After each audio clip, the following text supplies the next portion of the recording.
There was a time when shooting a video involved a huge camera or cameras and tons of gear, all accompanied by a large team of filmmakers, not to mention a wad of money. All of which was daunting for anyone but a professional actor, and sometimes even for them. How things have changed. I'm Julie Silfverberg with Success Videos.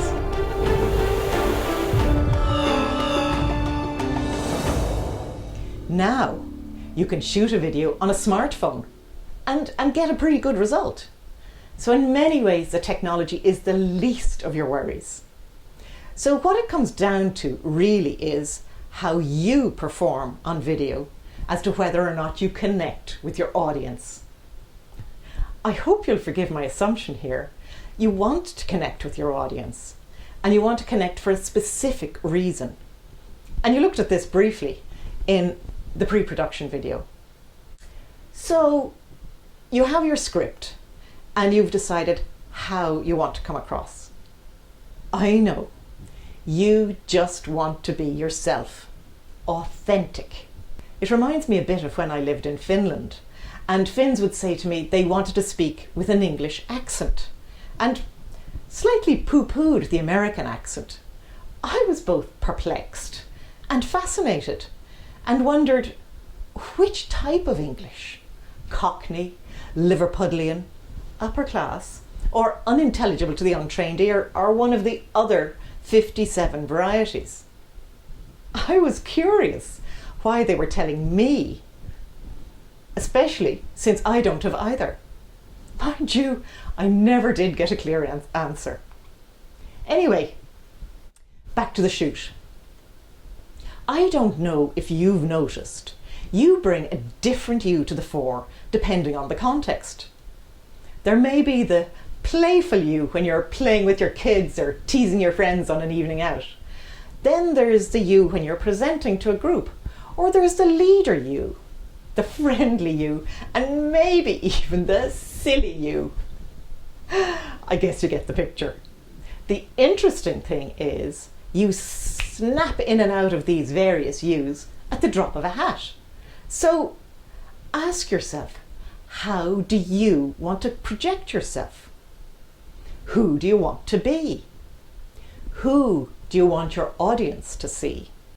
The selfie has really changed many people's attitude to posing in front of a camera, because in the past, I'm guessing you remember, anytime you produced a camera, people stood to attention and froze like rabbits in the headlines, or shrank. How do you like being in front of the camera? Are you a rabbit or a poser? No matter. Here's the thing. The camera is your friend. It doesn't judge you.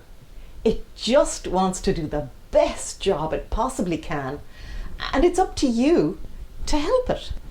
As you know, a mic is vital to a polished video, and it gives the feeling of being close to the person. It's like having a conversation. Without a mic, it's like you're at the far end of a big hollow room and the sound is reverberating around and around. It doesn't help with the connection. The closer the mic is to you, the better. So the lavalier mic is the obvious choice. You have your script, but how are you going to remember it? Even actors have prompts due to cues from other actors and other prompts as well. If you try to memorize it, great, but the chances are you'll be seeing it in your mind's eye and your focus will be inward and not outward to your audience. Oops. You can always print it out, big, and have it to hand. But the downside of that is you can end up looking a bit shifty with your eyes darting off the camera lens to read. The solution to all of this is a teleprompter.